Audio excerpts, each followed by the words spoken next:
শিলচর পুর নিগমের মেয়র পদে সরাসরি নির্বাচন দাবি করলেন রাজ্যসভার সাংসদ সুস্মিতা দেব।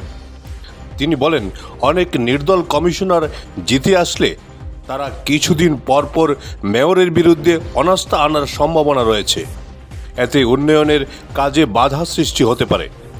অন্যদিকে তিনি বলেন, নির্বাচনের আগে পুর নিগমের পরিকাঠামো শক্তিশালী করা প্রয়োজন। সম্প্রতি তৃণমূল কংগ্রেস ত্যাগ করা সজল বণিকদের নিয়ে বলতে গিয়ে সুস্মিতা বলেন, তৃণমূলে তাদের পারফরমেন্স ছিল অত্যন্ত জঘন্য। আছে সবাইকে রিকোয়েস্ট করেছি যে নতুন চেহারা কিছু আনেন আপনারা, কারণ পুরনো মুখ দেখতে দেখতে শিলচরের মানুষও কিছুটা ডিমোটিভেটেড হয়ে যায়। এছাড়া আমি বলতে চাই যে বিজেপি সরকার 5 বছর 4.5 বছর আমার শিলচর পৌরসভাতে নির্বাচন করেছি, কিন্তু আমি সবাইকে শিলচর পৌরসভার ওয়েবসাইটটা দেখিয়েছি যে এটার কোনো ডিটেলস নেই যে 5 বছরে পৌরসভাতে কত টাকা এসছে এবং কি কাজ হচ্ছে। আজকে আমি জানি, আমি দায়িত্ব নিয়ে বলছি যে স্টেট ফাইন্যান্স কমিশন হোক বা প্ল্যানিং কমিশন তো এখন নেই, নীতি আয়োগ, সেন্ট্রাল ফাইন্যান্স কমিশন থেকে যে টাকাগুলি আসে ওইটার গাইডলাইনে থাকে যে ট্রান্সপারেন্সি মেনটেন করে ওয়েবসাইটে দিতে লাগে যে কোথায় কাজ হচ্ছে, কি কাজ হচ্ছে। আমি ডিসিকে একবার না 2বার চিঠি লিখে চেয়েছি যে 5 বছরে পৌরসভাতে কি টাকা এসেছে এটার কোনো ডিটেলস আজ পর্যন্ত আমি অ্যাডমিনিস্ট্রেশন থেকে পাইনি। নির্বাচনটা যে হবে, 5 বছর যে বিজেপির সরকার উইদাউট ইলেক্টেড বোর্ড চালালো, ওদের কাজের খতিয়ানটা আমরা কোথা থেকে পাবো? ইনার ডেমোক্রেসি বুঝতে হলে যে কোন দলের কতটুকু কাজ হয়েছে বা কি ভুল ত্রুটি আছে, we have to see their work. Nobody has details.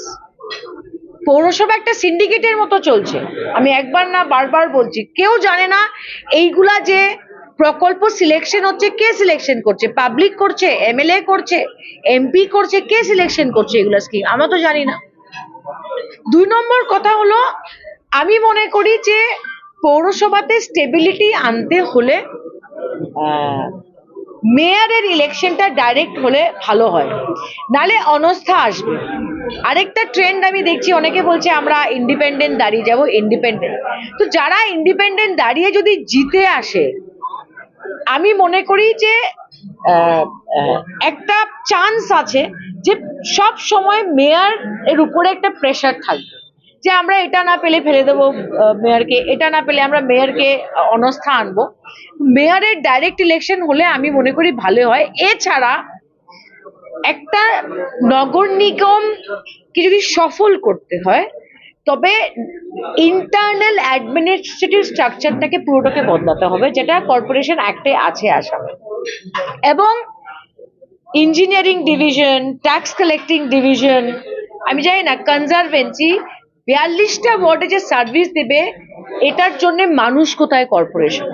এটা নিয়ে সরকারের কি ভিশন কেউ জানে না।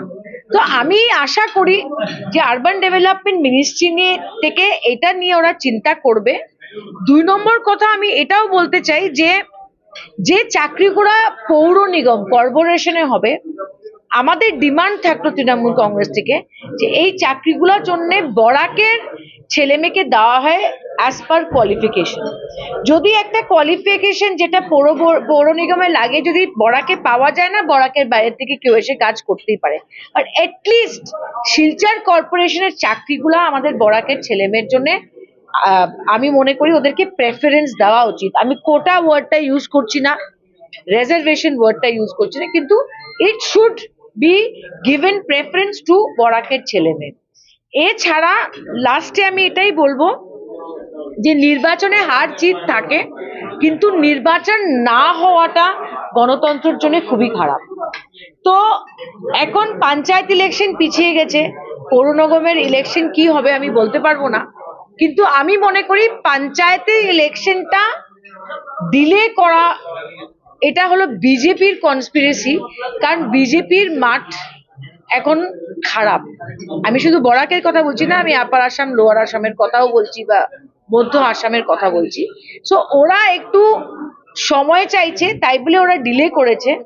আমি শুনতে চাই না যে এপ্রিল মাসে সদ্য মুখ্যমন্ত্রী বলবেন যে এতিয়া তো বানপানি হয়ে গেল, আমরা ইলেকশন করতে পারবো না। সো আমি রিকোয়েস্ট করব যে আসামে কে হারবে কে জিতবে এটা জনসাধারণ, দের শুড বি পঞ্চায়েত ইলেকশন, আর পৌর নিগমের ইলেকশনটাও জন্য হয়, আদারওয়াইজ শিলচরে শুধু সিন্ডিকেট চলবে। Bureau report, Barak vision.